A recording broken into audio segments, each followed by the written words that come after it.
तो वापस से एक बार फ्लूइड डायनामिक्स में थोड़ा सा इंट्रोडक्शन देते हुए स्टार्ट करता हूँ। अच्छा बच्चों देखो, अभी तक स्टैटिक्स पढ़ा था, बहुत आसान चीज़ें थी, आप लोगों को देख के लगा भी बहुत नॉर्मल था स्टैटिक्स में। अब अपन डायनामिक्स में एंटर करें। डायनामिक्स में बेटा फॉर्मूलों की लेंथ बड़ी होती है, लेकिन एक्चुअली में कोई ऐसा डिफिकल्ट टॉपिक डायनामिक्स भी नहीं है। ठीक है, तो इसको भी थोड़ा ध्यान से समझना। इनफैक्ट पिछले वाले में थोड़ा सा बहुत ज़्यादा दिमाग भी लगाना पड़ता था, इसमें वो भी नहीं लगाना पड़ेगा।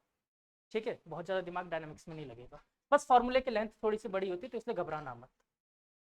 तो देखो, अपन डायनामिक्स पढ़ते वक्त बेटा सबसे पहली चीज़ तो यहाँ पर ये बोल सकते हैं कि पिछली बार स्टैटिक्स में फ्लूइड की कंटेनर के रेस्पेक्ट में स्पीड या वेलोसिटी क्या थी, जीरो थी एक्चुअली में, मूवमेंट नहीं था। यहाँ पर मूवमेंट होगा। ठीक है, फ्लूइड कंटेनर के रेस्पेक्ट में मूव करेगा। मतलब मान लो बच्चों, मैं एक पाइप देता हूँ आपको,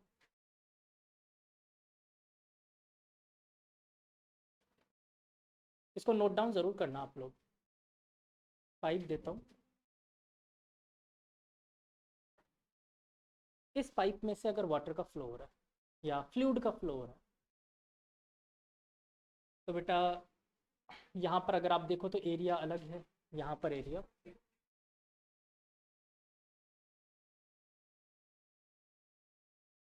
डिफरेंट। अच्छा, ये आप सबको पता है कि अगर अपन फ्लोइंग पाइप में, जैसे मान लो कि गौरांगी ऐसे गाड़ी धो रही है पाइप लेकर, और सडनली इसे सामने से गरिमा जाते हुए दिख जाए, क्या करेगी? तुरंत आगे से पाइप को प्रेस करेगी और इसके ऊपर पानी डाल देगी। Human nature, sorry, Gaurangi nature. ठीक है, तो ये अपने नेचर के अकॉर्डिंग क्या करेगी, उसकी एरिया रिड्यूस करेगी, मतलब वेलोसिटी बढ़ा देगी। ये बात समझ आ रही है? मतलब एरिया चेंज होने से वेलोसिटी पे इफेक्ट पड़ रहा है, ये आपको पता है। तो लेट अस सपोज यहाँ पर जो फ्लूइड की वेलोसिटी थी वो थी v1, यहाँ पर वेलोसिटी थी v2। मैं यहाँ पर स्पेशली लिख देता हूँ, अगर मैं ऐसा सिंबल बनाऊंगा मतलब वेलोसिटी, आप लोग भी ये चीज़ लिख लेना कॉपी में ऊपर, और ऐसा सिंबल बनाओ दैट इज वॉल्यूम, क्योंकि इसमें दोनों ही वी सिंबल आएंगे, तो कंफ्यूज मत होना। पता चले एक वी से दूसरा वी काट दिया।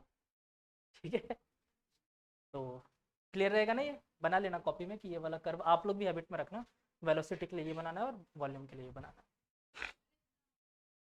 अरे मुझे पता है, मैं वापस कुछ और चीज़ें बताना चाह रहा हूँ इसलिए बता रहा हूँ। यहाँ पर इस फ्लूइड की डेंसिटी ρ1, यहाँ पर इस फ्लूइड की डेंसिटी ρ2। ठीक है, अब बच्चों एक चीज़ बताओ, सबसे पहले तो मैं अगर बोलूँ, यहाँ पर एक एक करके कुछ पॉइंट समझते हैं। यहाँ पर जो वाटर का फ्लो होता है ना, मतलब अगर मैं बोलूँ इससे पहले आइडियल फ्लूइड अपन ने क्या पढ़ा था, इनकम्प्रेसिबल एंड नॉन विस्कस। यहाँ पर आइडियल फ्लूइड के साथ एक और चीज जुड़ेगी, तीन चीजें रहेंगी जो हम यहाँ पर पढ़ने वाले हैं। तो इसको बोलते हैं स्ट्रीम लाइन फ्लो। लिखो stream line flow, stream line, stream stream पूरा, स्ट्रीम लाइन फ्लो। इसको स्टेडी फ्लो भी बोलते हैं।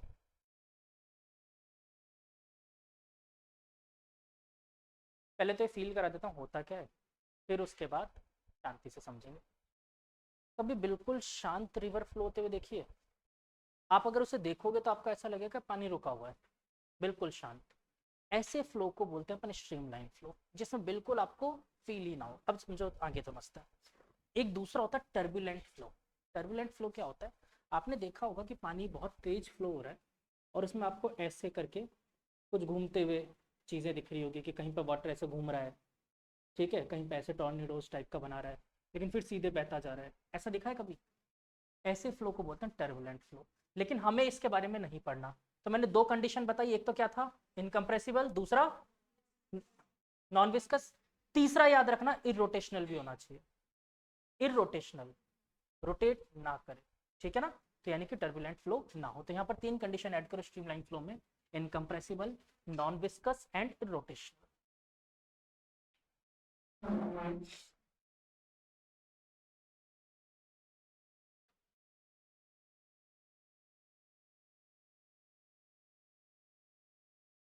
बात समझ आई?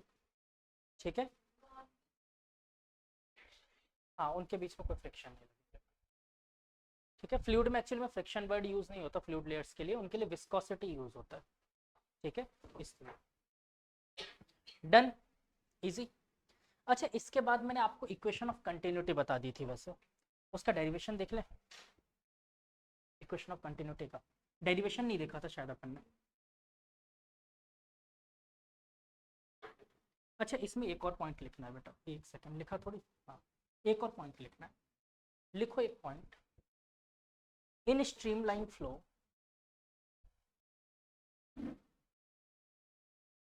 velocity of fluid particle is constant at a point, bracket में लिख दो x एक बार,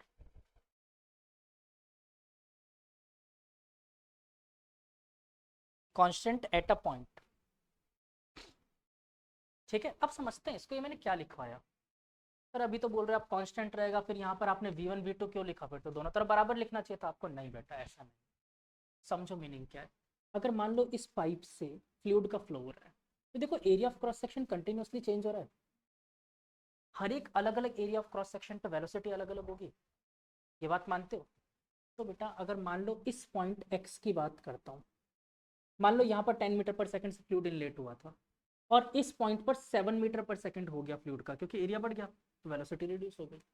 तो यहाँ से जितने भी पार्टिकल पास होंगे इस पॉइंट पर, सभी की वेलोसिटी इस पॉइंट पर ऑटोमेटिकली 7 मीटर पर सेकंड होगी।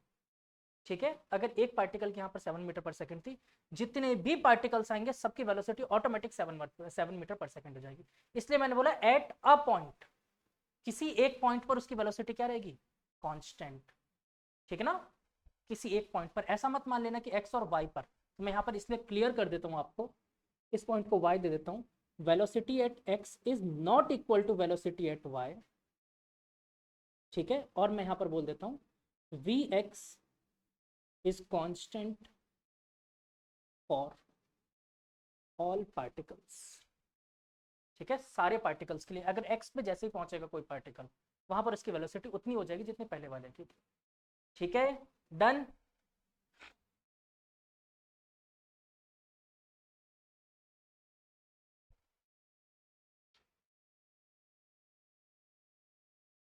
ये डायग्राम बना के समझाना है, समझा लो खुद को।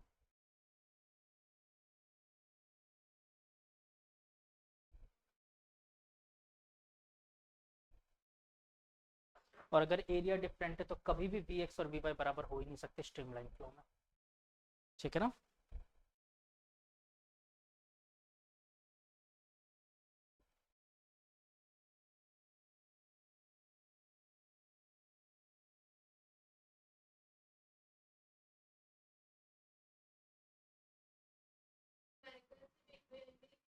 थ्योरी आएगी। मेरी कॉपी देंगे नहीं, एक्चुअली में सेकंड बुक से ना, स्कूल वाले सेकंड बुक से न्यूमेरिकल्स देते ही नहीं, क्योंकि सेकंड बुक के न्यूमेरिकल आपको पता चल रहे होंगे धीरे धीरे कैसे क्वेश्चन आते हैं, इसलिए नहीं देते। तो सेकंड बुक से न्यूमेरिकल नहीं आते, सेकंड बुक से सिर्फ डेरिवेशन डेरिवेशन चिपकाई जाएंगी। फर्स्ट बुक से आते थे क्वेश्चंस न्यूमेरिकल्स, सेकंड बुक से देते नहीं स्कूल वाले, क्योंकि आप खुद देख लो ना आगे। हाँ उस चैप्टर से आ सकता है सेकंड बुक में, इलास्टिसिटी वाले से, वहाँ से न्यूमेरिकल दे सकते हैं। बाकी अब देखो फ्लूइड, धीरे धीरे पता चल जाएगा आपको क्यों नहीं करवाते। फ्लूइड के बाद थर्मोडायनेमिक्स, वो भी पता चल जाएगा। देंगे कहाँ से, एसएचएम वेव से नहीं दे सकते, वहाँ से भी ऐसे न्यूमेरिकल्स आते हैं। तो न्यूमेरिकल्स जनरली वहाँ से, यहाँ से सेकंड बुक से नहीं देते, फर्स्ट बुक से देते हैं जो भी देते हैं। और वैसे भी आपके थ्योरी पेपर में इनका वेटेज रहता है 30-70 का, 70% डेरिवेशन मतलब थ्योरी एंड 30% न्यूमेरिकल होता है। न्यूमेरिकल पोर्शन वैसे कम रखा जाता है। ठीक है, अब थ्योरी का मतलब ये मत समझ लेना लिखने वाली theory, derivation is also included as theory. ठीक है, डेरिवेशन होती है उनको थ्योरी में इंक्लूड करते हैं। अब जैसे मान लो इक्वेशन ऑफ कंटिन्यूटी में करवा रहा हूँ, ये थ्योरी तो है। ठीक है, चलो equation of continuity,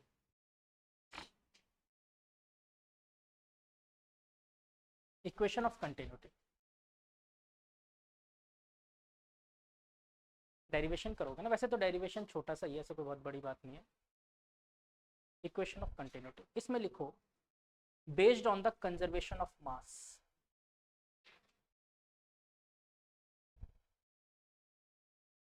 based on the conservation of mass.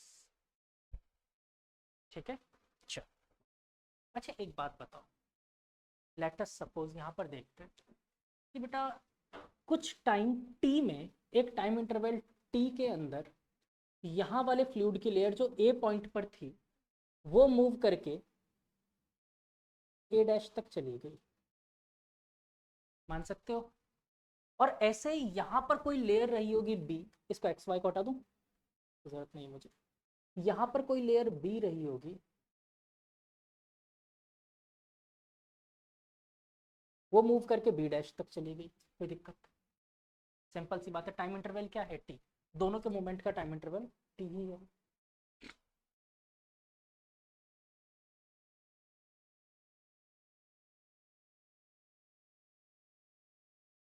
तो बेटा अगर मान लो फ्लूइड फ्लो एक कांस्टेंट क्वांटिटी, जितना इनलेट अमाउंट होगा उतना ही तो बाहर जाएगा। ऐसा थोड़ी कि 2 लीटर पानी यहाँ से अंदर आया 5 लीटर बाहर निकल जाएगा, ऐसा नहीं हो सकता। जितना पानी अंदर आया उतना ही बाहर जाएगा, due to conservation of mass. तो मैं क्या ये बोल सकता हूँ, mass of A dash is equal to mass of B dash. हाँ या ना? क्यों? Conservation of mass.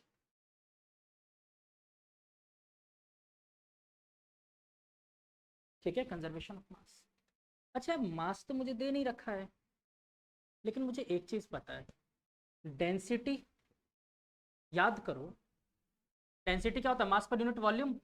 तो मास को क्या मैं डेंसिटी इंटू वॉल्यूम बोल सकता हूँ?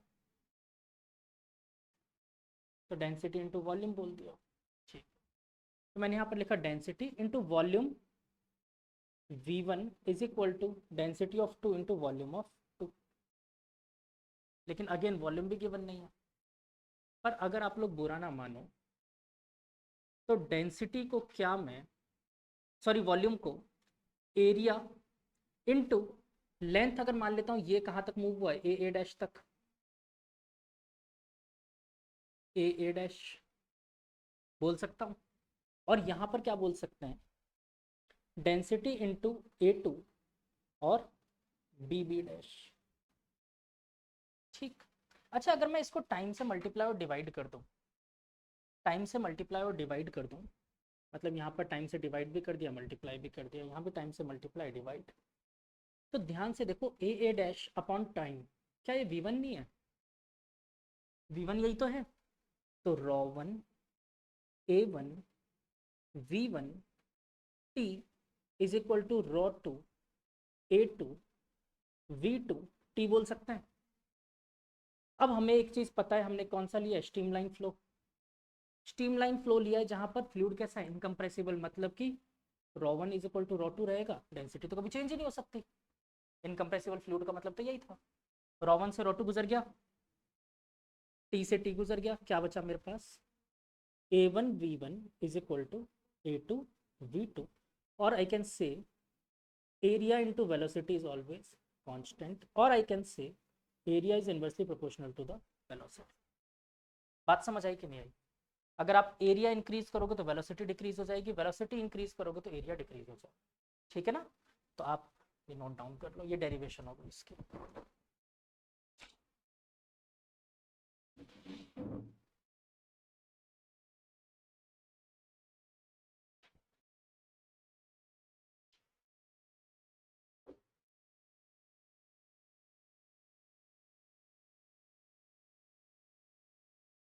क्या बज रही है? स्पार्क हो रहा है।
Then, अब हम लोग लिखेंगे heart of the fluid mechanics, that is Bernoulli's theorem.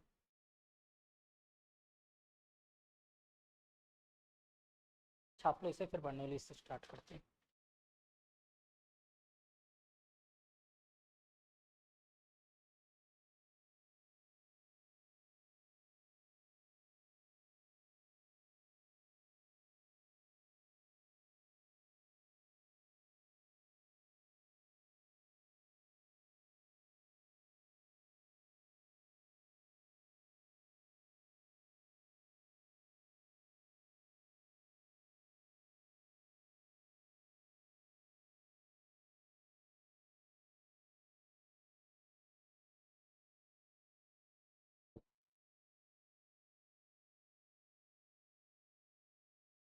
हो गया?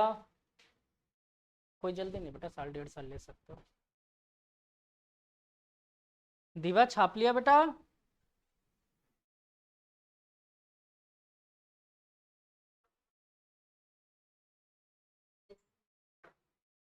चलो गुड।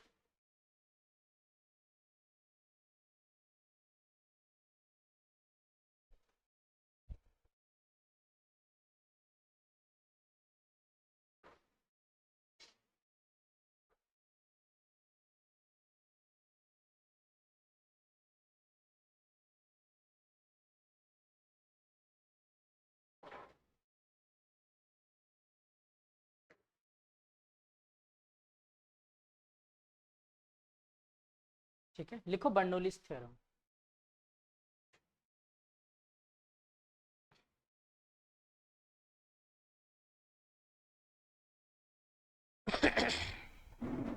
पहले इसका स्टेटमेंट लिखते हैं बर्नौलीज थ्योरम का।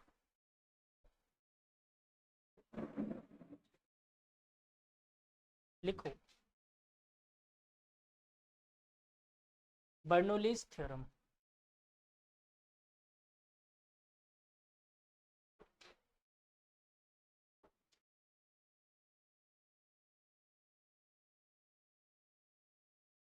लिखें स्टेटमेंट, लिखो in any streamline flow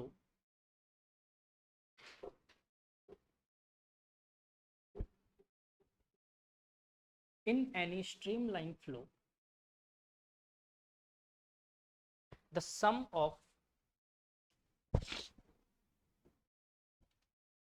pressure head,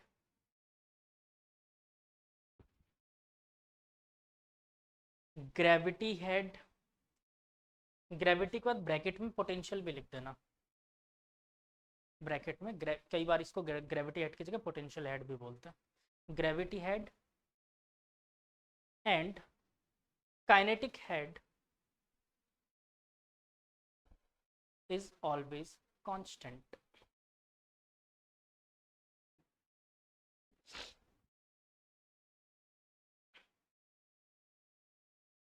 ठीक है, चलो देखते हैं जरा ये क्या है। तो बच्चों एक पाइप है, इस पाइप में ये पॉइंट ए, वो पॉइंट बी, और ये ग्राउंड से height h1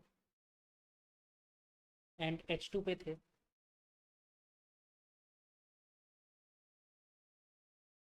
h1 and h2 height पे थे। तो मैंने आपसे पूछा कि यहाँ और यहाँ के फ्लूइड में प्रेशर डिफरेंस कितना होगा, आप लोग बता दोगे ρ GH। सिंपल, बस वहीं गड़बड़ कर जाओगे। क्यों?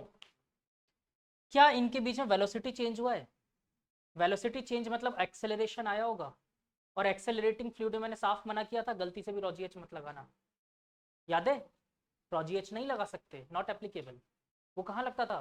स्टैटिक फ्लूइड में, यहाँ पर एप्लीकेबल नहीं होती। एक्चुअली में इन्होंने जो फॉर्मूला डिराइव किया ना, ये फ्लोइंग फ्लूइड में प्रेशर डिफरेंस निकालने का डिराइव किया। ठीक है, देखते हैं कैसे आया। क्या हम लोगों को थोड़ा सा भी वर्क एनर्जी पावर याद है? वहां पर एक थ्योरम पढ़ी थी जो मैंने कहा था बहुत अच्छी थ्योरम है, इंपॉर्टेंट थ्योरम। कौन सी? Work energy theorem. क्या होती थी? सम और total work done is equal to change in kinetic energy. वही यहाँ चिपका देना। ठीक है, तो total work done is equal to change in kinetic energy बोल सकते हैं। और टोटल वर्क डन कौन कौन सा है यहाँ पर, देखो पहली चीज यहाँ पर प्रेशर डिफरेंस है दोनों में। यहाँ पर प्रेशर बोल देता हूँ P1, यहाँ पर प्रेशर P2, ठीक है, P1 और यहाँ पर प्रेशर P2।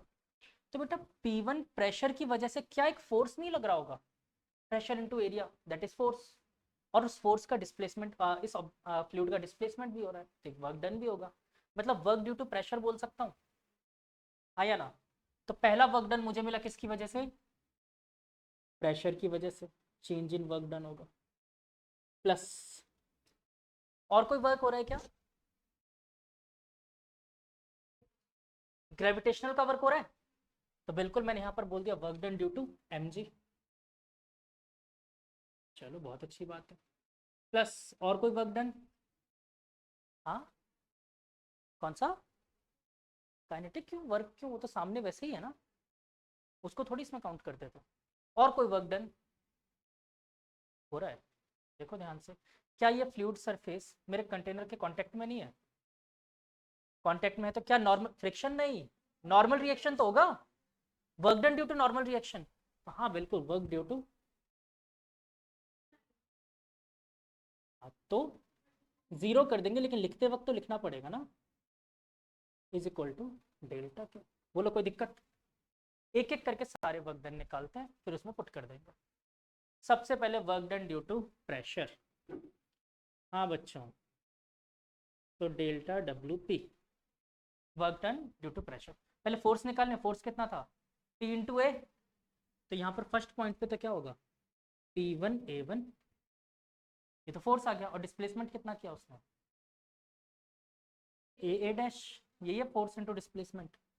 अब ये डिस्प्लेसमेंट ए डैश अगर ध्यान से देखो तो अपन ने पहले भी निकाला है कहीं पर कॉपी में, जस्ट एरिया, अभी इसमें पिछले में निकाला ए डैश की वैल्यू, पिछले डेरिवेशन में इक्वेशन ऑफ कंटिन्यूटी में कितनी निकाली थी,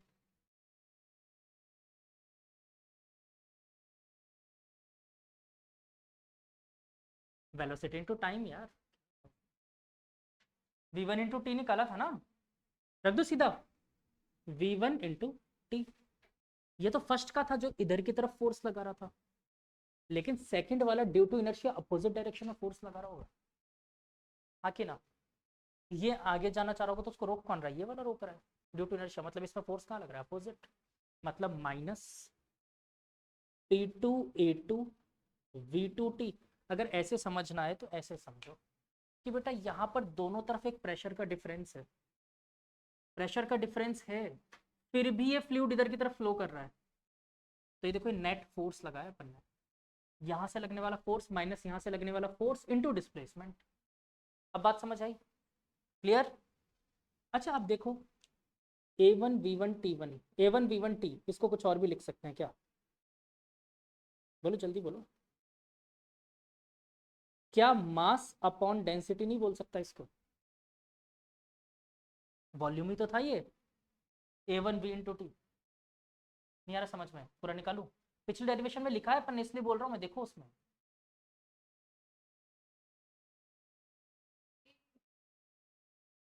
हाँ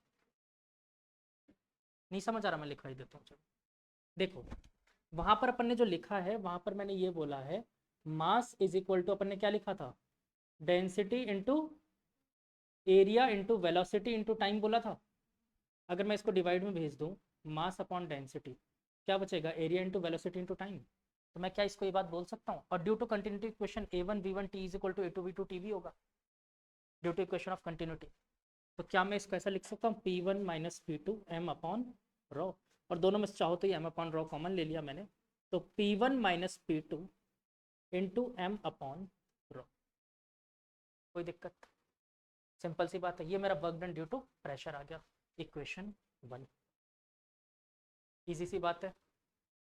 ये वाला पोर्शन लिखना है क्या तुम लोगों को, हटा दो, लिखना है लिख लो फिर ये पूरा यहाँ तक का ये वाला पार्ट लिखो, बाकी डायग्राम वायग्राम ये सब बाद में उसके लिए जगह छोड़ के लिख, अभी आगे बढ़ जाना, बस इतना सा पार्ट लिख लो ये वाला, मैं वैसे मिटाऊंगा तो सिर्फ यही छोटा सा, ये इतना सा मिटाऊंगा।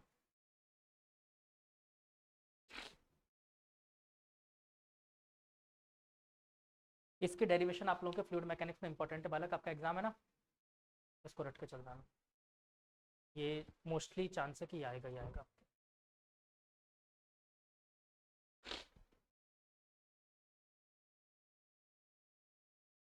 परसों एग्जाम फिजिक्स का। हाँ तो बस आज आपकी मतलब फ्लूइड की लास्ट ही क्लास, 20 को तो एग्जाम दे के आ चुके होगे ना, वरना अगर नेक्स्ट क्लास तक टाइम मिलता तो शायद मैं काफ़ी कुछ और बता देता।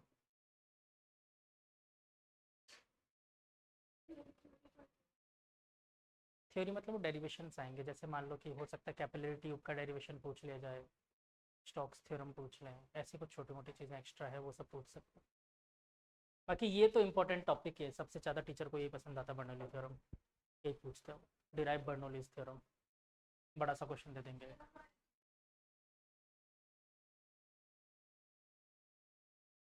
हाँ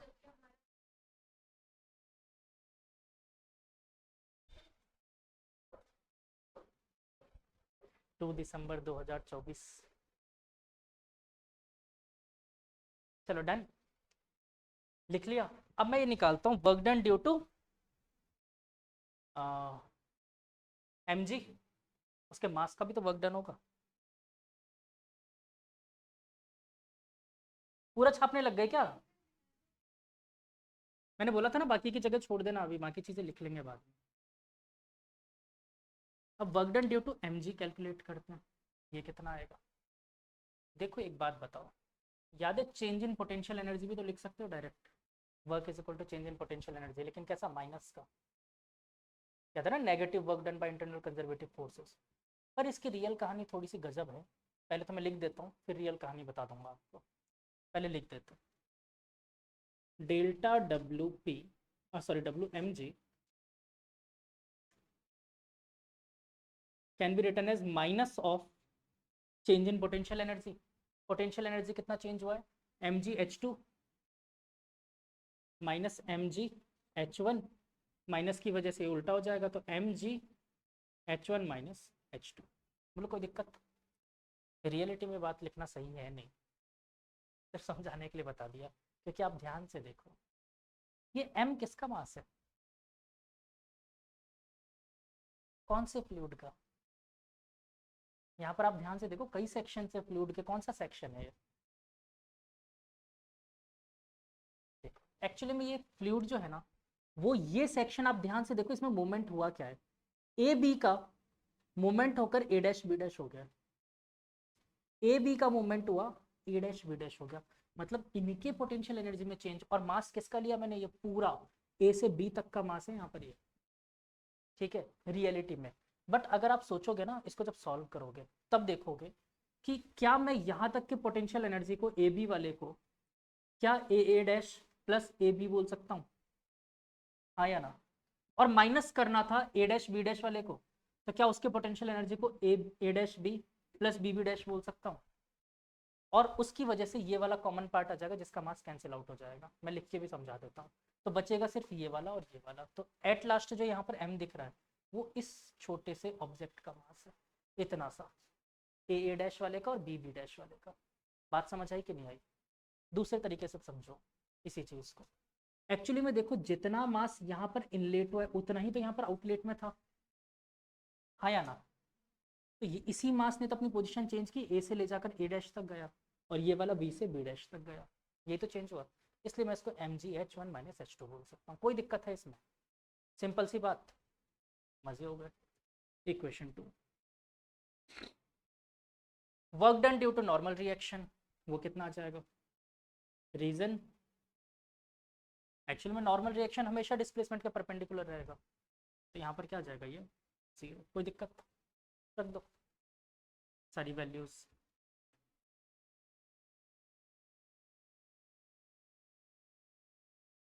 चलो, तो work done due to pressure कितना है, P1 minus P2 into M upon rho plus M जी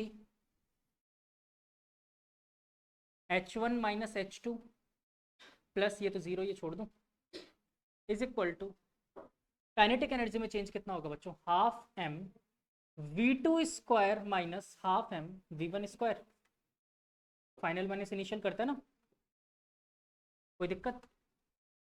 देखो ये m वाली टर्म सब में से कॉमन आके कट जाएगी, और अगर मैं सबको रॉ से मल्टीप्लाई कर दूं तो मेरे पास क्या बचेगा, P1 minus P2 plus rho G H1 minus H2 is equal to half rho V2 square minus V1 square. कोई दिक्कत? अब इस सारे 1 वाले टर्म को इधर और 2 वाले को उधर भेज देता है, ठीक है।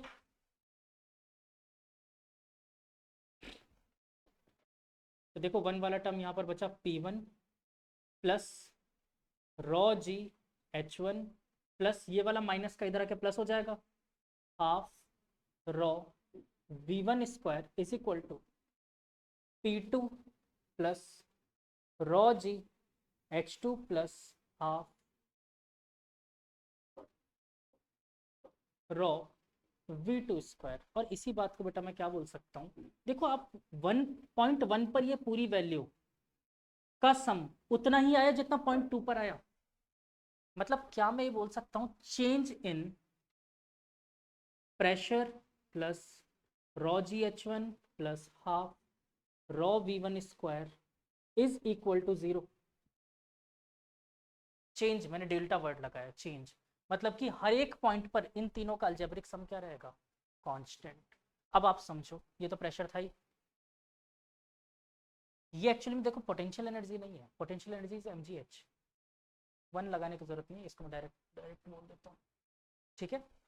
पोटेंशियल एनर्जी का फॉर्मूला mgh होता है, लेकिन अगर मास पर यूनिट वॉल्यूम कर दूं तो क्या, मतलब वॉल्यूम से इसको डिवाइड कर दूं तो क्या ये रॉ जी एच नहीं बन जाएगा? देखो मैंने हेड को क्या लिखवाया था, एनर्जी पर यूनिट वॉल्यूम, तो क्या ये potential energy per unit volume है? तो क्या मैं इसको पोटेंशियल हेड बोल सकता हूँ? पोटेंशियल हेड हो गया। Same kinetic energy per unit volume, mass की जगह क्या हो गया, डेंसिटी, तो क्या इसको मैं काइनेटिक हेड नहीं बोल सकता? हेड मैंने यही तो बोला था, एनर्जी पर यूनिट वॉल्यूम, तो ये काइनेटिक हेड और ये प्रेशर, तो मैंने यही तो बोला है, sum of pressure plus kinetic potential head plus gravitational head is always constant, यही बोला है। तो इस टर्म को चाहे तो आप ऐसे लिखो, या फिर इस टर्म को आप ऐसे भी लिख सकते हो, P plus rho ji H plus half raw V square is always constant, ठीक है। आ गई बात समझ में, हाँ कि ना? छापो मोहन प्यारे। किसमें? डेरिवेशन डिराइव कर दिया तो क्यों नहीं आएंगे? अभी तक आप लोगों ने पढ़ा है, उस हिसाब से आपको क्या लग रहा है, अपने अकॉर्डिंग बताओ ना, सोचना ही क्यों? इस चैप्टर में नहीं आएंगे तो किस में आएंगे, रोटेशन में।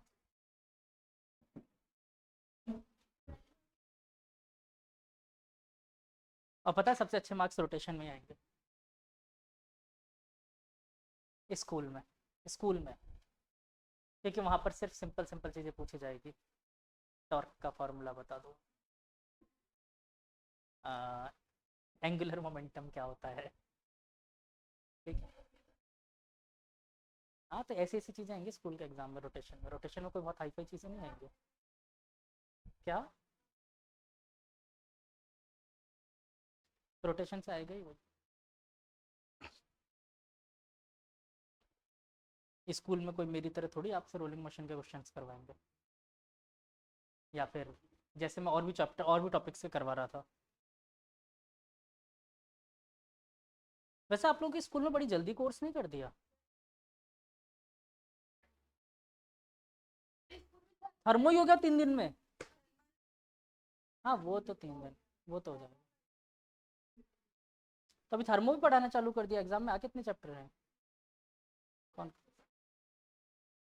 अच्छा थर्मो भी आ रहा है, thermal property, thermal expansion of matter.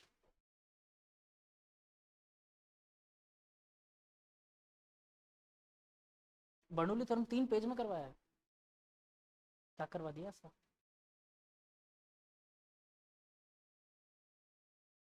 अच्छा आपको लग रहा है देखकर होना चाहिए 3 पेज का?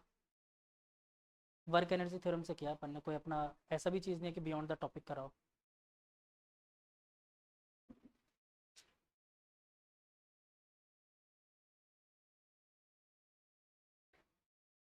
और जिनकी बुक हम लोग पढ़ रहे हैं, he is also a great author. इन्होंने तो मुझसे भी छोटा डेरिवेशन किया।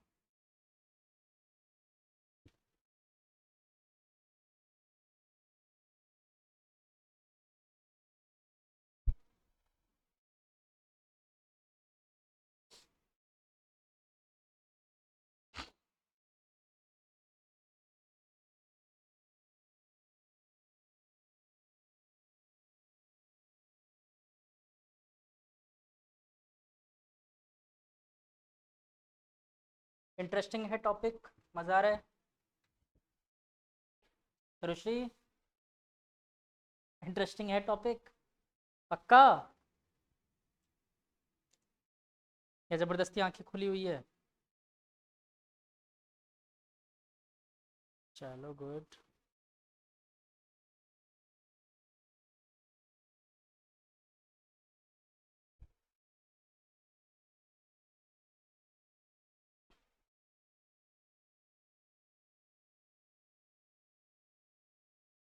कनाडा में, कनाडा के, पता ही होगा अभी बहुत कुछ चल रहा है।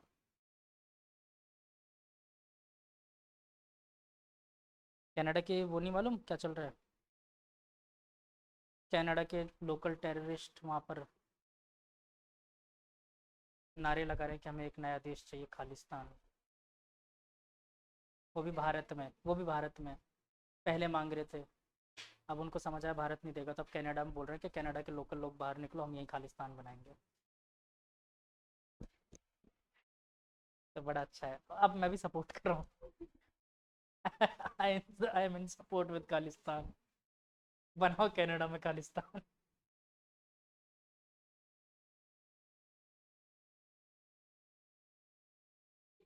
हाँ तो जानने दो, मेरे क्या फर्क पड़ता है। मैं कौन सा चैनल ग्रो करने के लिए बैठा हूँ?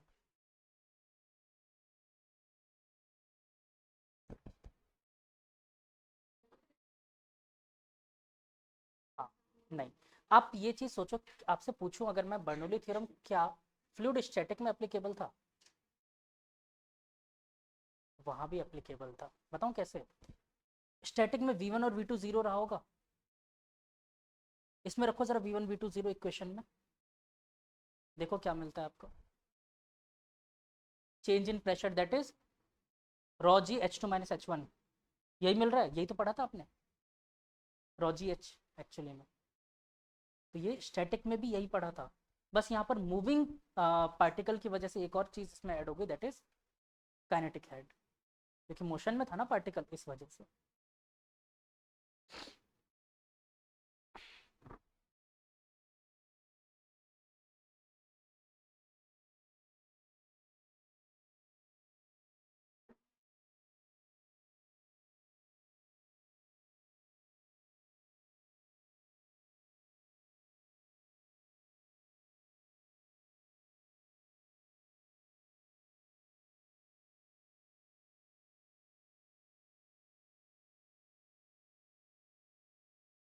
डन। अच्छा, ये बर्नौली थ्योरम बताना क्या चाह रही है अपन को?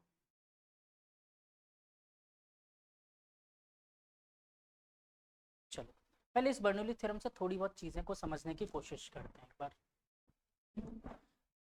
मान लो बेटा, 1 मिनट के लिए मैं बोलता हूँ कि ये फ्लूइड का जो पाइप था ना, ये दोनों H1 H2 बराबर थे।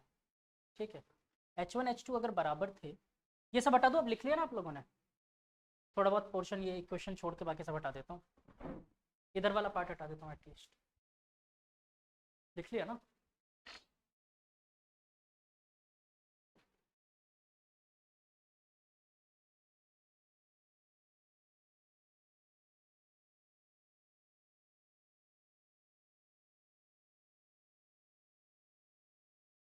लेट अस सपोज बच्चों H1 H2 बराबर है।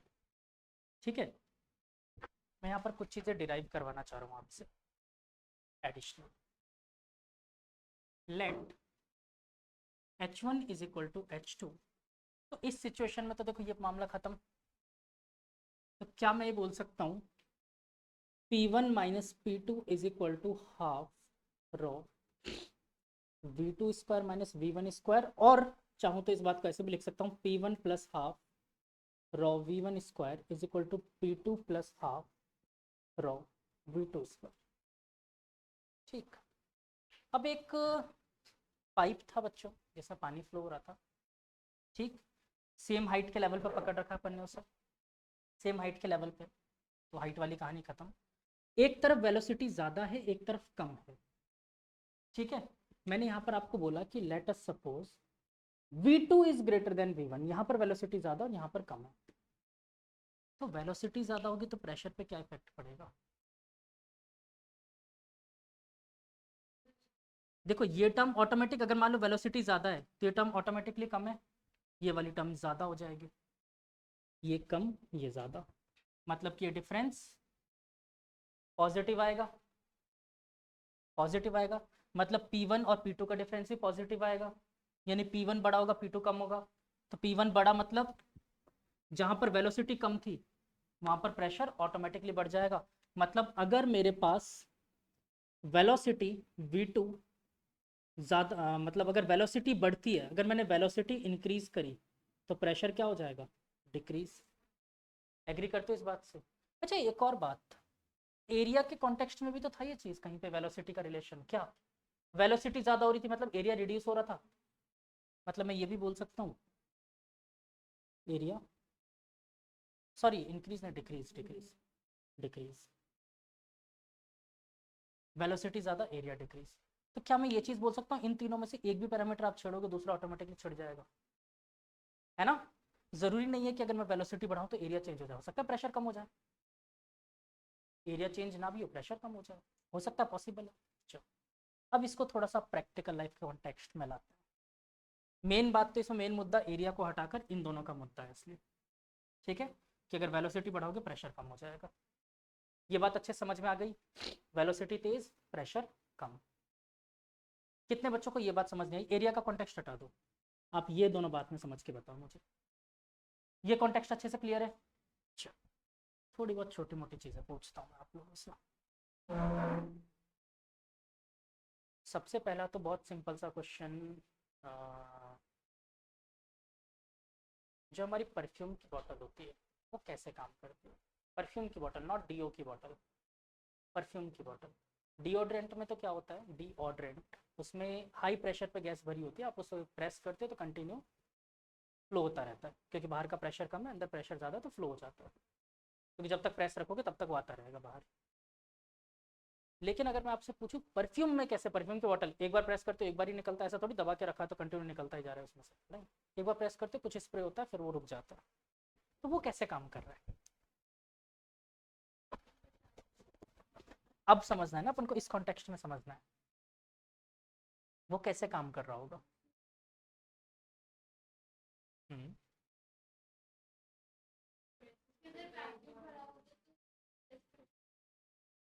ऐसा कोई वैक्यूम नहीं होता। हाँ, चलो मैं बना के बताता हूँ आपको यहाँ पर प्रैक्टिकली उसका डायग्राम कैसे काम करता है वो। अच्छा कोलिन की बोतल यूज किया आपने? कोलिन की बोतल में कौन सा वैक्यूम बनता है? ऐसा फुस फुस करते रहता है ना, कैसे काम करता है वो? कैसे कर दिया उसने स्प्रे, हाँ कैसे किया उसने स्प्रे? चलो अब उसका मैकेनिज्म समझते हैं क्या कर रहा है वो।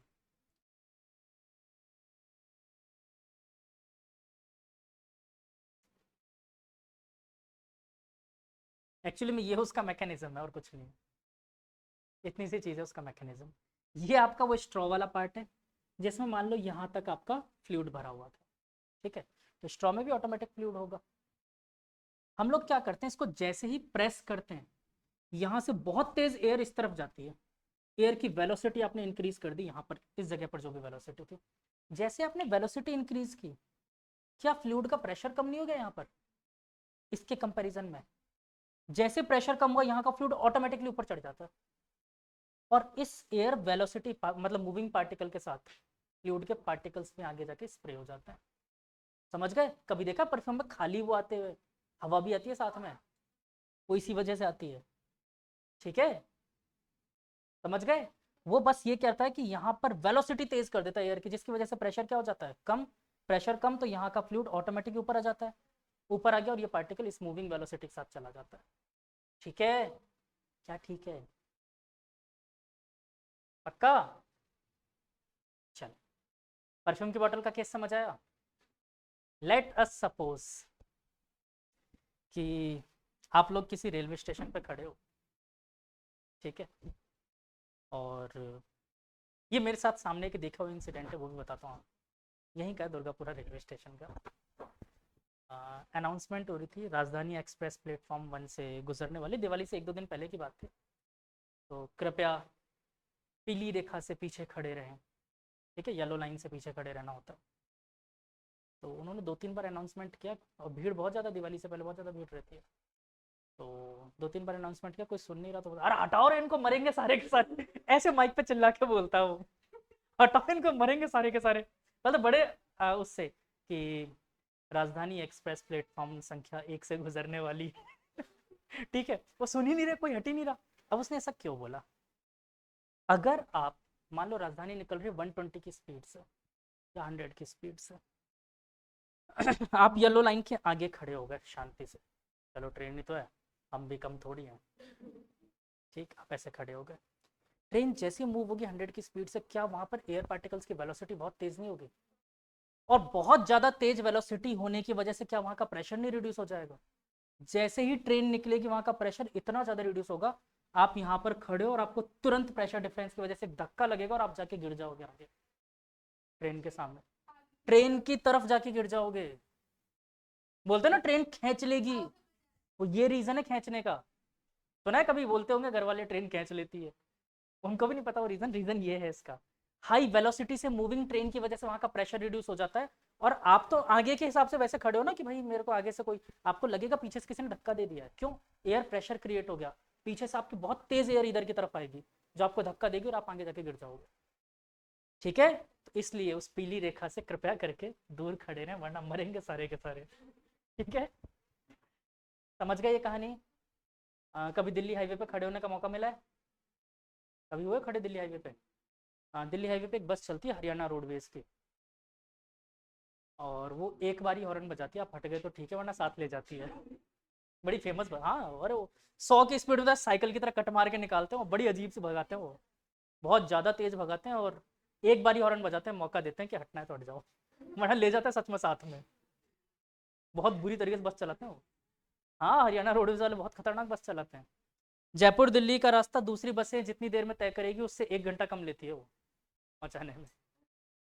तो ऐसे ही चला था, अरे ऐसे ही भगाते हैं, नहीं ऐसे एक्सीडेंट वगैरह कम ही होते हैं उनके, क्योंकि लोग पहले दूर हो जाते हैं हरियाणा रोडवेज मतलब चलो साइड हो जाओ, ब्लू लाइन भागो। ये भी मेरे सामने का किस्सा है, एक बार कुछ हम लोग फ्रेंड्स घूमने गए थे, तो दिल्ली हाईवे पे इंटरसेप्टर ने हमें रोक लिया, cab interceptor, police interceptor cab थी, रोक लिया। तो वो लोग कैमरे में देख रहे थे सामने से स्पीड क्या आ रही है गाड़ी की, पता चल जाता उनको। तो एक गाड़ी आ रही थी, वो मोर देन 80 पे था, तो अपने साथ वाले पुलिस वाले बोलता रोक इसको। वो गया, सामने जा रहा था, गाड़ी काफ़ी दूर है, कैमरा जल्दी डिटेक्ट कर लेता है। उसने भी देख लिया कोई पुलिस वाला बीच रोड पे आ रहा है, उसने गाड़ी का एक्सीलेटर दबाना शुरू कर दिया, इधर से बोलता है 90, 95, 97, 100, 103, 127, भाग क्योंकि अब वो ब्रेक नहीं मार सकता, अब इसको भागना पड़ेगा, पुलिस वाले, सॉरी, जो पुलिस वाला बीच रोड पे खड़ा था, कबड्डी कबड्डी कर रहे थे, तो वो उनको हटना पड़ेगा वहां से। हाँ, तो यही करते हैं पुलिस, ऐसा बीच में खड़े होकर कबड्डी कबड्डी कबड्डी यही करते हैं, और क्या। तो तो उसको तुरंत बोलता भाग। तो रीज़न ये है कि अब उसको पकड़ने का कोई फायदा नहीं है, वो पुलिस वाले के बेचारे की रिस्क हो जाएगी लाइफ की, क्योंकि अब वो रोक ही नहीं सकता उसको, और इसको सामने से बिल्कुल खड़ा होकर फील भी नहीं होगा कि 127 में चल रहा है वो, तो कैमरा डिटेक्ट करके बता रहा है, तो तुरंत उसको हटा देगा कि हट जा रहने दे, रिस्क मत ले। चलो, वहां पर भी यही चीज़ होती है, अगर वो उसके अगल बगल में खड़ा होता तो गिर जाता वो, गाड़ी अगर उसको कट मार के भी जाती तो कितनी इतनी हाई वेलोसिटी पे प्रेशर डिफरेंस आता, ठीक है? अच्छा, कभी चलती हुई बस वगैरह में से या ट्रेन, मूविंग ट्रेन से कभी ऐसे खा पी के कोई चीज़ बाहर फेंकी है खिड़की से? पीछे वाला चिल्लाएगा, मूविंग ट्रेन में। क्यों? क्यों भाई, नीचे गिरना चाहिए था, अंदर क्यों चला गया? क्योंकि आपकी ट्रेन मूविंग थी, वेलोसिटी तेज, यानी आपके अंदर, ट्रेन के अंदर प्रेशर डिफरेंस है, तभी तो चलती हुई गाड़ी में हवा अंदर की तरफ आती है, ठीक है ना, हवा अंदर की तरफ इसलिए तो आ रही है, प्रेशर डिफरेंस आया तो हवा अंदर की तरफ आ रही थी, जिसके साथ आपका वो प्लेट भी खाया हुआ प्लेट उसके मुंह पे जाके चिपक गया। ठीक है। सबसे बुरा काम होता है मूविंग ट्रेन में, अगर कोई ऐसे पानी वानी बाहर फेंक रहा होता है, अरे हाँ बहुत गंदा लगता है। तो ऐसा मूविंग ट्रेन में मेरी तो कोशिश रहती है कि मैं वो विंडो ही बंद रखता हूँ, क्योंकि लोग नहीं बदल सकते, खुद को बदल लो। ठीक है, क्लियर है, समझ आया। क्वेश्चन शुरू करें इसके। अच्छा, इसका एक रिलेशन मैंने ब्लड प्रेशर के साथ भी बताया था आप लोगों को। ठीक है, ब्लड प्रेशर के साथ याद है। डन, चलें आगे। अच्छा, अच्छा और भी कई चीज़ें। घरों की छतें उड़ते हुए सुना है आपने, तेज हवा आंधी वगैरह चलती है, टिन शेड उड़ जाता है, छत भी उड़ जाती है। हाँ, कभी एटॉमिक बॉम्ब वगैरह गिरा के देखो, एटॉमिक बॉम्ब वगैरह न्यूक्लियर बॉम्ब गिरा के देखो, वेलोसिटी चाहिए उस हिसाब की, छत भी उड़ जाएगी, कौन सी बड़ी बात है। तो मेरा क्वेश्चन ये है कि घरों की जो टिन शेड वगैरह होती है उड़ जाती है हवा में, ऐसा क्यों? अरे ऐसी बातें मत किया करो। ऊपर हवा बहुत हाई वेलोसिटी से मूव कर रही है, हाई वेलोसिटी से मूव कर रही है ऊपर, और नीचे आपके कमरे में तो एयर की वेलोसिटी है ही नहीं, जीरो है या कम है। तो प्रेशर डिफरेंस हो गया दोनों तरफ। प्रेशर डिफरेंस किस तरफ हुआ? हाई प्रेशर आपके रूम में था, लो प्रेशर ऊपर बन गया है, टिन शेड कहाँ जाएगी? ऊपर की तरफ, इसलिए वो ऊपर उड़ती है। ठीक है, इसलिए टिन शेड्स उड़ जाती हैं। तो बर्नौली थ्योरम बहुत सही है, लेकिन इसको प्रैक्टिकली सोचना पड़ेगा एक बार। एक बार समझोगे तो हमेशा के लिए क्लियर हो जाएगा। क्योंकि हमें क्या लगता है कि ऐसे टिन शेड लगी हुई थी, ऐसे हवा आई ऐसे उठा के ले गई, ऐसा नहीं होता है। वो टिन शेड ऐसे उठती है, सडनली ऐसे नीचे से जैसे बॉम्ब फटा, बूम, ऐसे उठ जाएगी, फिर हवा उसको ले जाएगी अपने साथ। वरना अगर ऐसे उठती तो जस्ट बगल वाले की छत पे होती, ऐसे उड़ गई तो पता नहीं कितनी छतें टाप के जाती है वो। ठीक है, और बहुत एक्सीडेंट के केसेस होते हैं इससे, टिन शेड वगैरह से, क्योंकि स्टील की जो टिन शेड वगैरह होती है बहुत धार होती है उसमें। हाँ, एक्सीडेंट हो जाते हैं उसमें, मतलब कई लोगों की चोट हो जाती है, चोट लग जाती है। तो कंट्रोल नहीं कर सकते उसे, आप हाथ से भी नहीं रोक सकते, हाथ से रोकोगे हाथ कट जाएंगे, तो रोक नहीं सकते। चलो, क्लियर, नोट डाउन हो गया। क्वेश्चंस पे चलें। चलो, पहला आसान सा क्वेश्चन। हाँ, ये तो पॉइंट नोट करो बेटा, ये तो इंपॉर्टेंट पॉइंट है, ये केस वाला जो बताया मैंने।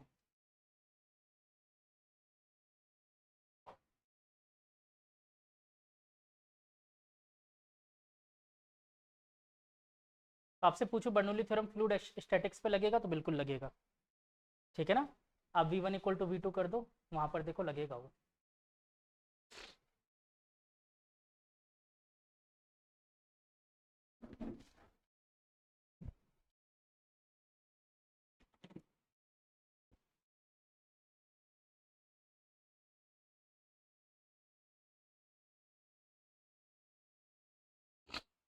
क्वेश्चंस आसान करने हैं या डिफिकल्ट?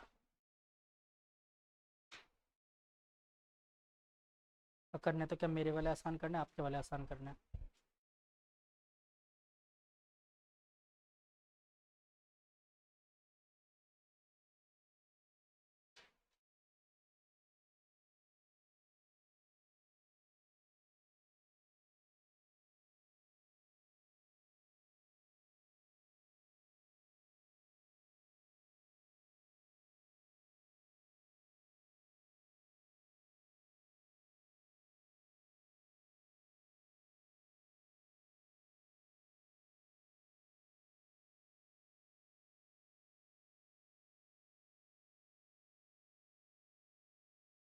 चलो देखते हैं आप लोगों में से ये वाला क्वेश्चन कितने लोग कर पाते हैं। अच्छा क्वेश्चन दे रहा हूँ, काफ़ी बढ़िया क्वेश्चन है, सोचोगे तो सब लोग कर सकते हो, इजी क्वेश्चन भी है, बट सोचना पड़ेगा थोड़ा सा। ठीक है, तो सिरिंज आप सबने देखा है, चलो सिरिंज का क्वेश्चन करते हैं।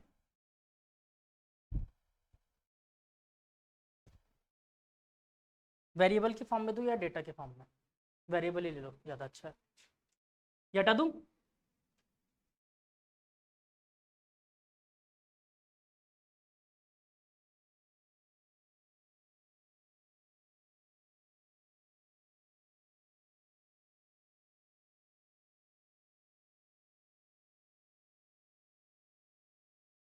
आप लोगों में से होली में पिचकारी कौन यूज़ करता है? किसी ने यूज़ नहीं किया आज तक? किया है ना? चलो, कोई पिचकारी का क्वेश्चन है। तो हम लोगों में से कोई एक बालक था जिसके पास ये होली की पिचकारी थी।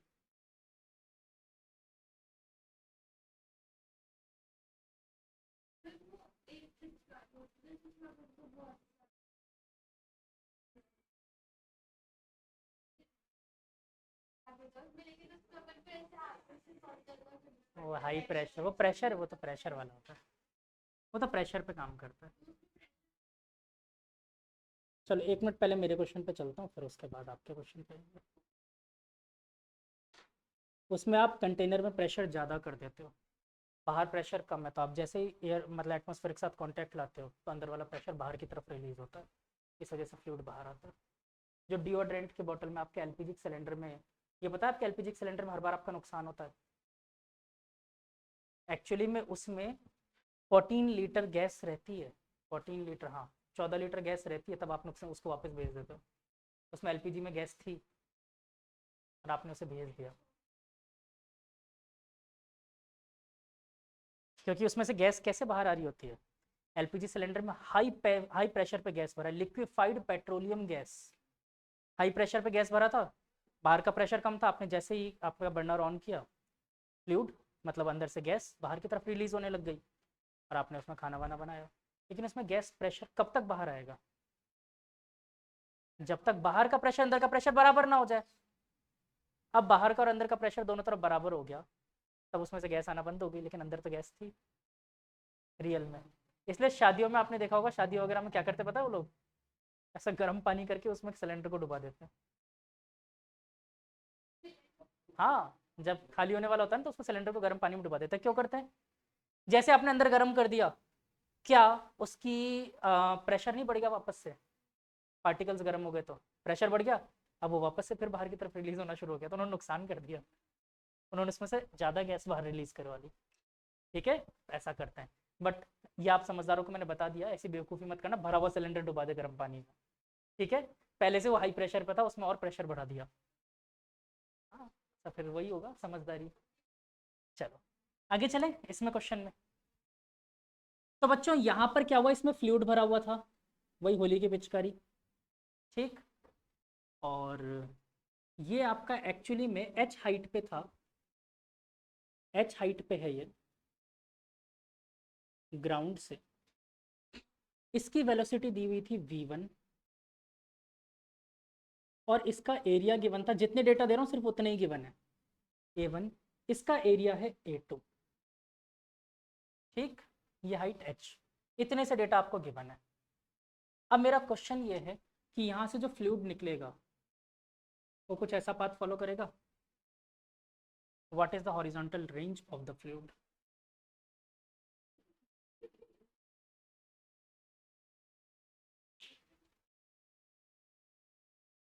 अब एक्चुअली में सोचो, ये क्वेश्चन अगर आप लोगों को डिफिकल्ट लग रहा है तो आप लोग बेवकूफ हो। सोचो क्यों? क्या यहाँ की वेलोसिटी कंटिन्यूटी इक्वेशन से नहीं निकाल सकते? और ये वेलोसिटी क्या एक्स डायरेक्शन की वेलोसिटी मिल गई? क्या मुझे इसकी हाइट पता है? क्या मैं रेंज नहीं निकाल सकता प्रोजेक्टाइल में? वाई डायरेक्शन की वेलोसिटी 0, एक्स डायरेक्शन की मिल गई, और इनिशियल वेलोसिटीज मिल चुकी है, हाइट मुझे पता है, सॉल्व कर लो। ठीक है, करके बताओ फटाफट क्वेश्चन, बहुत आसान क्वेश्चन है ये।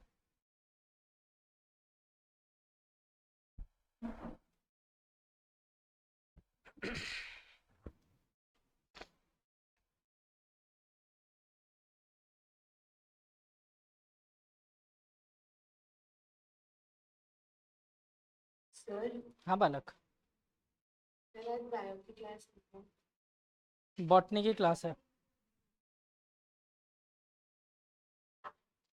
वो नीचे वाली क्लास के लिंक पे होगी, बॉटनी की क्लास है आप लोगों की आज। नहीं सर, बॉटनी की क्लास में तो मैं आ जाऊंगी। बस फिजिक्स में नहीं आने का मन था। सर फिजिक्स में लेट हो गई थी।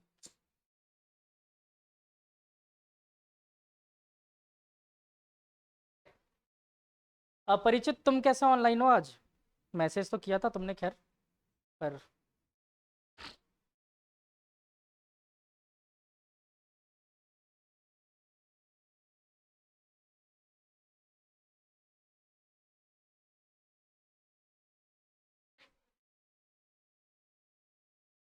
आप सोचो, अपना दिमाग लगाओ थोड़ा सा, माना है नहीं लेकिन लगाओ।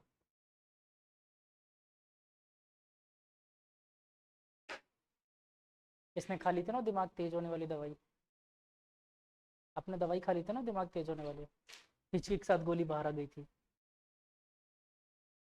हार्डवेयर नॉट फाउंड, एरर 404 अकर।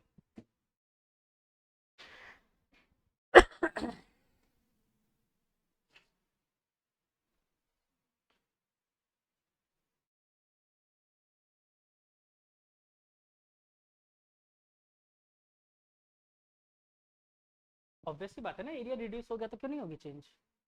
लेकिन आप लोग equation of continuity a1 b1 equal to a2 b2 नहीं बोल सकते, v2 निकाल लो, क्या आ जाएगा, v1 की फॉर्म इनके फॉर्म में आ जाएगा, गिवन डेटा के फॉर्म में।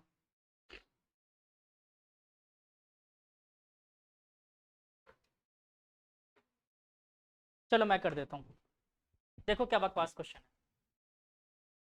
यहां से देखो, अगर मुझे v2 निकालना है तो क्या मैं a1 v1 is equal to a2 v2 बोल सकता हूँ। तो यहाँ से v2 मिल गया मुझे a1 v1 upon a2 is equal to v2, पहला पार्ट हो गया खत्म, v2 मिल गया। अब प्रोजेक्टाइल वाला part, second part.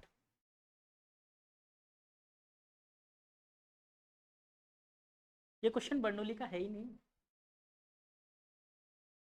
Equation of continuity का क्वेश्चन था यार, कॉमन सेंस तो है ना। कंटिन्यूटी इक्वेशन लग रही है, खुद देखो, एरिया वेलोसिटी गिवन था, लगा सकते हो। किसमें, अभी पता चल जाएगा, क्वेश्चन देखते ही समझ जाओगे कहाँ पर क्या लगेगा। वहाँ पर प्रेशर डिफरेंस दिख जाएगा, यहाँ पर कहीं पे दिख रहा है प्रेशर डिफरेंस, बस। चलो अब देखो, प्रोजेक्टाइल में अगर मैं सोचूं तो एक्स डायरेक्शन में इसकी एक वेलोसिटी है यू एक्स, वो कितनी है v2, यू वाई कितनी है 0। मुझे एक और चीज़ पता है कि y डायरेक्शन में एक्चुअली में इसका डिस्प्लेसमेंट कितना होने वाला है h, but acceleration in x direction 0, acceleration in y direction -g, ठीक है। और मुझे एक चीज़ और पता है, एस वाई कितना दे रखा है मुझे -h, तो क्या मैं यहाँ से टाइम निकाल सकता हूँ, s is equal to u t plus half a t square, निकाल दो। S y is equal to u y t plus half a y t square, put all the values, -h, ये u y 0 तो पूरा part 0, -1/2 g into t square, minus से minus गुजर गया, और मेरे पास बचा 2h/g का रूट, दैट इज t। कोई दिक्कत। अब मुझे चाहिए था एस एक्स डायरेक्शन का डिस्प्लेसमेंट, वापस s x is equal to u x t plus half a x t square. बेटा छाप लेना, जल्दी नहीं है शेयर।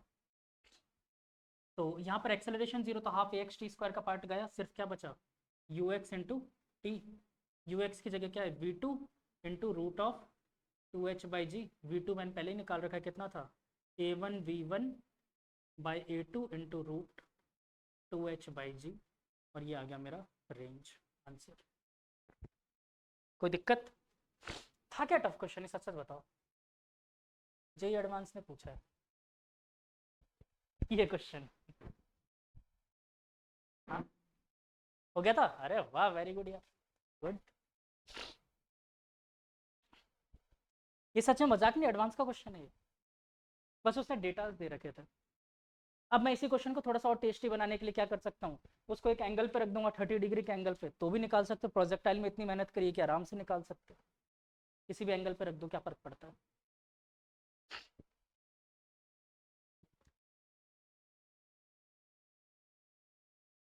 तो फ्लूइड मैकेनिक्स इस टॉपिक में सिर्फ उतना सा था जो 2 लाइन लिखी है मैंने, उसके बाद ये पूरा प्रोजेक्टाइल था। और इसमें सबसे ज़्यादा क्वेश्चन ना, अगर मिसलिनियस बनाते तो प्रोजेक्टाइल को इंक्लूड करता,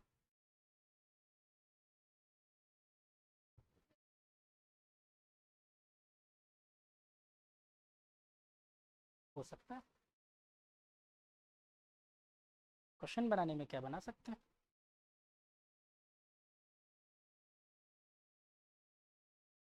मैंने आप लोगों को वैसे बताया था कि मुझे इक्वेशन ऑफ ट्रेजेक्ट्री की कभी ज़रूरत नहीं पड़ती, मैं बिना इक्वेशन ऑफ ट्रेजेक्ट्री के क्वेश्चन कर लेता हूँ।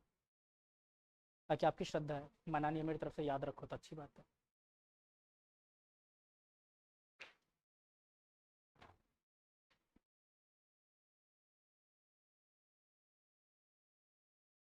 और इस पैटर्न पे जेई एडवांस ने 2-3 बार क्वेश्चन पूछा है, एक बार नहीं, 2-3 बार आ चुका है इसका question.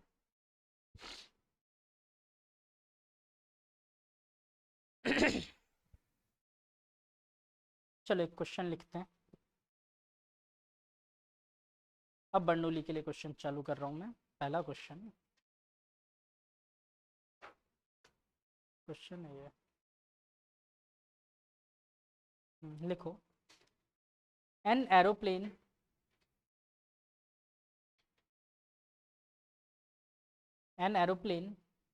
Has an effective wing area. अच्छा, एरोप्लेन कैसे उड़ता है ये पता है? क्या रीज़न है उसके उड़ने का? उसके उड़ने का रीज़न क्या है?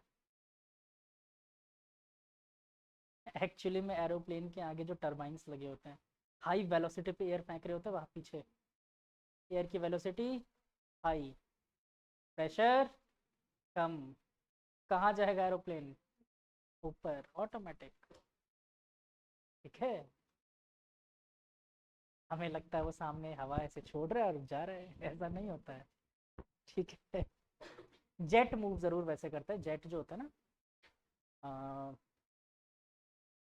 अरे रॉकेट, जेट इंजन जो होता है वो ज़रूर इस पे मूव करता है, जैसे फाइटर प्लेन में जेट इंजन होता है, तो वो इस कंसेप्ट पे मूव करता है, बट एरोप्लेन इस कंसेप्ट पे बर्नौली पे मूव करता है। ठीक है, उसको अगर नीचे की तरफ मूव करना होता है तो उसकी वेलोसिटी विंग्स की थोड़ी स्लो करता है, फैन की, मतलब जो टर्बाइंस होता है।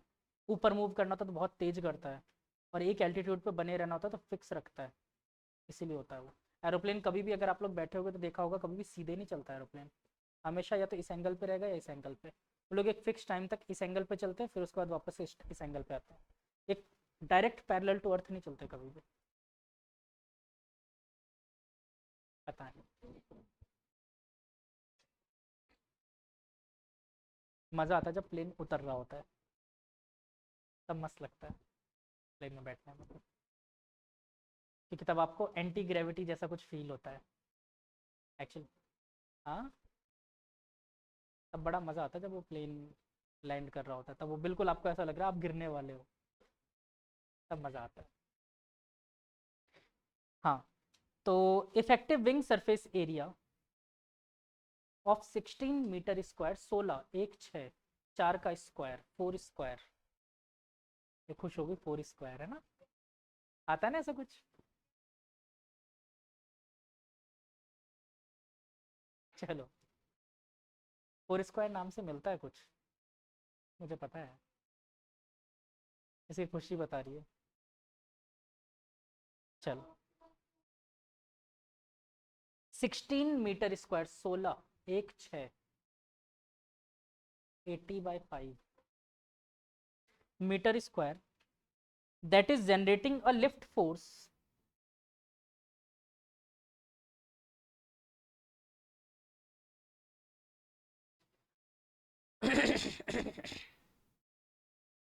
in level of flight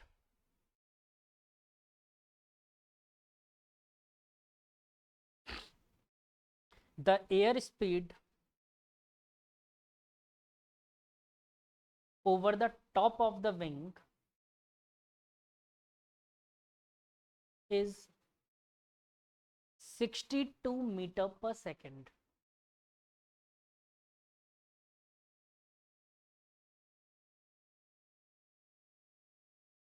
while the air speed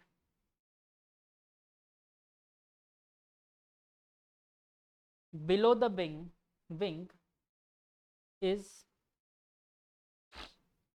54 meter per second.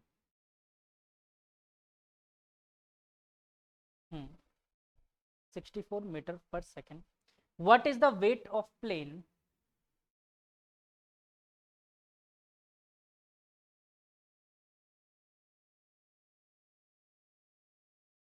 given density of air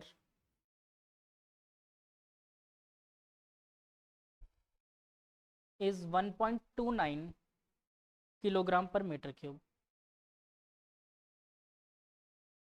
देखो ये जो डेंसिटी गिवन है ना, ये आपको एक्चुअली में एक अप्रोक्सीमेट वैल्यू गिवन है, रियलिटी में जैसे जैसे हाइट बढ़ती है एयर की डेंसिटी कम होती है।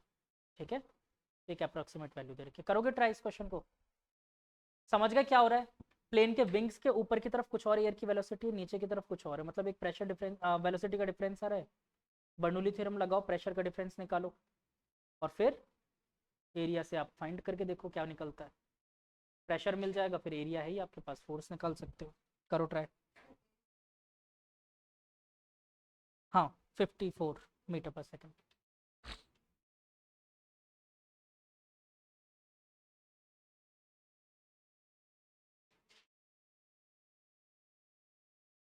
अच्छा, विंग की थिकनेस को इग्नोर कर देना। रीजन ये है क्योंकि ग्राउंड से आप हाइट देखो तो विंग की थिकनेस ग्राउंड की हाइट के अलॉन्ग कुछ भी नहीं है, तो एच मान लो दोनों के लिए बराबर ही है। बर्नौली थ्योरम लगाओ, H1 = H2 है यहाँ पर, चिपका दो बर्नौली थ्योरम। प्रेशर का डिफरेंस निकाल सकते हो फिर। सॉरी।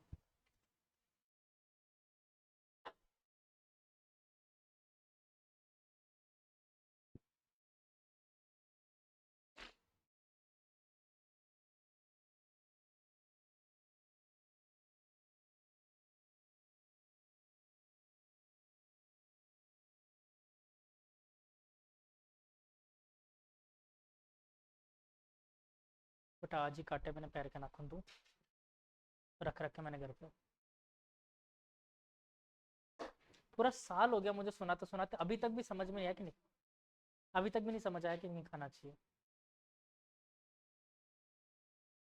हार्मफुल होता है हमारी बॉडी के लिए बहुत ज़्यादा।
हुआ किसी से?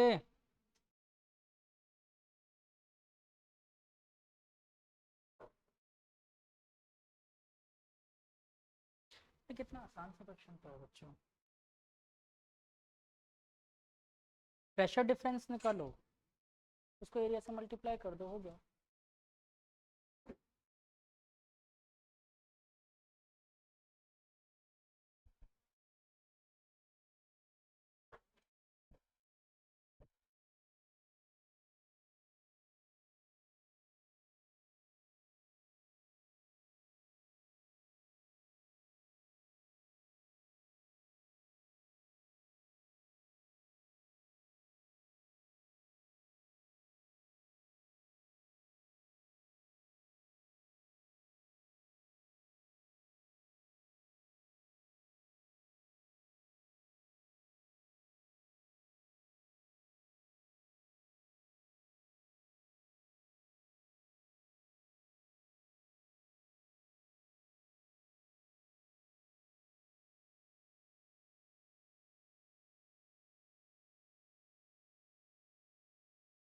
किसी का नहीं आया आंसर? चलो चलो देख, मैंने क्या बोला, हाइट का डिफरेंस सेम हो जाएगा, क्योंकि ग्राउंड के रेस्पेक्ट में देखोगे तो हाइट का डिफरेंस विंग का क्या है, ना के बराबर।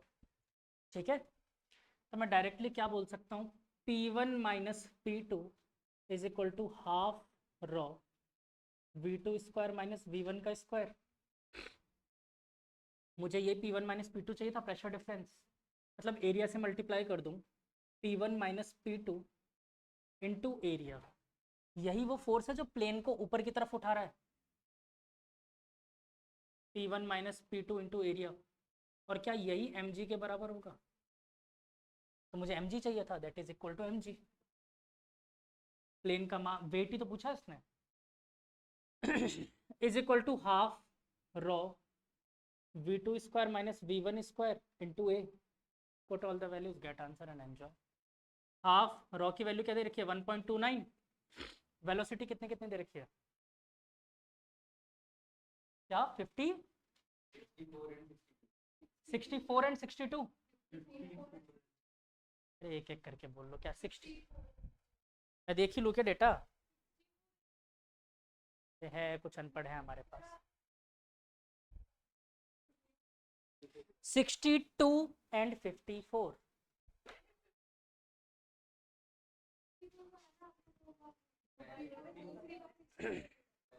तो अब वापस से करेक्ट कर लो, 62 एंड 54, तो क्या मैं इसको डायरेक्ट, अरे चुपचाप सुन लो इधर, 62 प्लस 54 इंटू 62 माइनस 54 नहीं बोल सकता, इंटू एरिया कितना दे रखा है, 16 मीटर स्क्वायर।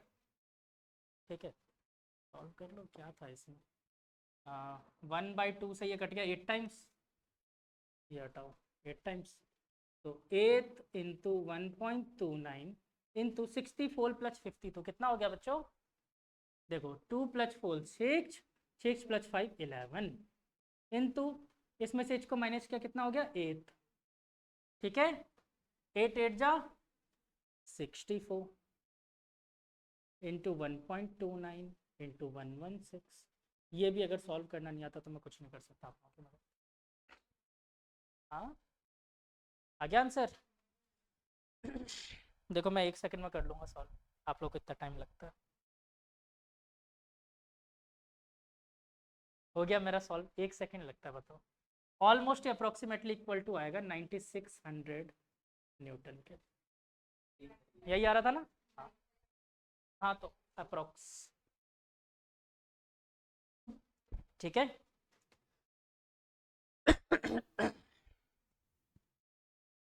टफ था क्वेश्चन, अब प्रॉब्लम आती है बच्चों को बर्नौली लगाना नहीं आता, फॉर्मूला नहीं आता, तो फिर कुछ नहीं कर सकते, अगर बर्नौली थ्योरम का फॉर्मूला याद है तो देखो एक लाइन का क्वेश्चन, और इसमें पूरा आगे चल के अभी जितने भी टॉपिक्स पढ़ेंगे सब बर्नौली से होंगे।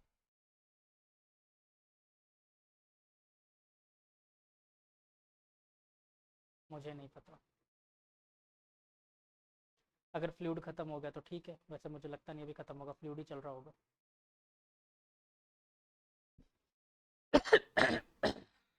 क्योंकि अभी सरफेस टेंशन और ये सब बचा है ना, अभी capillary surface tension, terminal velocity, Stokes theorem,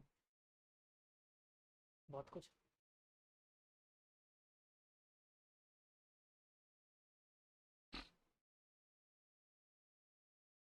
ठीक है, डन। साइफन ट्यूब क्या होता है, साइफन जानते हो, साइफन यार जानते होगे तुम लोग, कैसे निकल, तो टंकी में ऊपर से पाइप डुबा के नीचे से कभी पानी नहीं निकाला, क्या है कभी ये,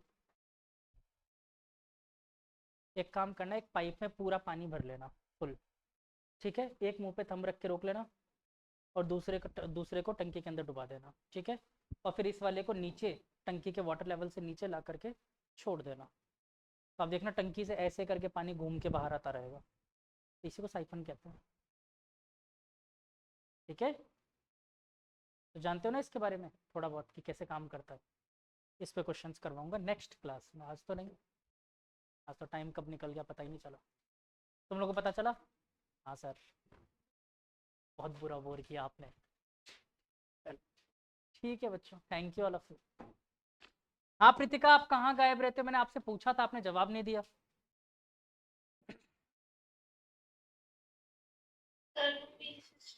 वेडिंग है तो उसमें थोड़ा ऐसा